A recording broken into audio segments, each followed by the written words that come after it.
by KAHIGA. We all know that he revels in death because he's a beneficiary of death. Without the death of Dr. Gakuru, KAHIGA would be nobody and would be nothing. So anything touching on death, he seems to take great pleasure out of. But as a community, we just want to remind him, because his memory is so short, that we have been out of government since time immemorial, but we've always been here. The only government that has given us full recognition is this of President William Samoei Ruto. And as my chair has ably said, the line has been drawn. We will not seek any friendship with Gachagua and his surrogates, because again, we are privy to a meeting that was held yesterday between Gachagua, KAHIGA, and some of their ilk that came up with the deliberations to have that statement made as it was. As a community, we have absolutely no problem with our Kikuyu brothers and sisters. We marry them, we work with them, we associate with them. We've got friends all across the Mount Kenya region.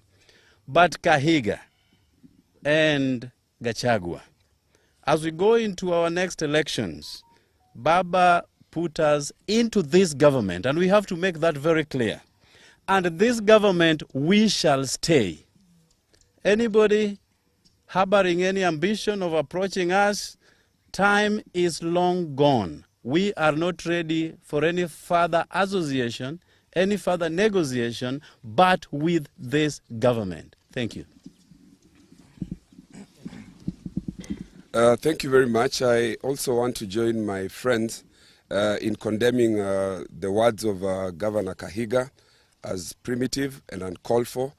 You will recall that Gachagua, and I agree with our governor here when he says that the owner of this dog, and permit me for using that word, is Rigathi Gachagua himself. So we must place this filth at the doorsteps of Honorable Rigathi Gachagua. You will recall that Honorable Rigathi Gachagua, during the time that he was deputy president, made it his sole purpose to pursue Raila Odinga, saying that he would encircle State House and make sure that Raila does not step into State House. He has continued to pursue Raila in his death. This we will not accept.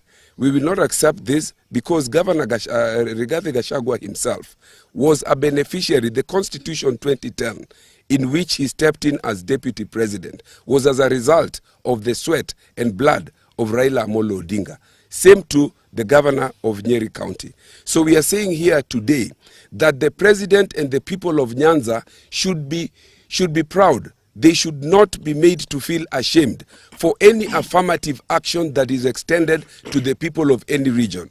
The people of a particular region who have benefited over the years as a result of skewed application of resources should allow the Constitution, which is under Article 10, to benefit and to be equalized. These are principles, foundational principles under the Constitution. They talk about the question of equity, they talk about the question of equalization and affirmative action. So whatever it is that the people of this region and the people of any other region benefit from as a result of trying to be equalized is not something that people should be ashamed of. And to use this to try to mock a person who has suffered for this country at a time that he has died is extreme. We condemn it in the strongest possible terms. Okay, Speaker. I want to associate myself completely with the remarks that were made. I want to condemn in the strongest terms possible the reckless statement by Governor KAHIGA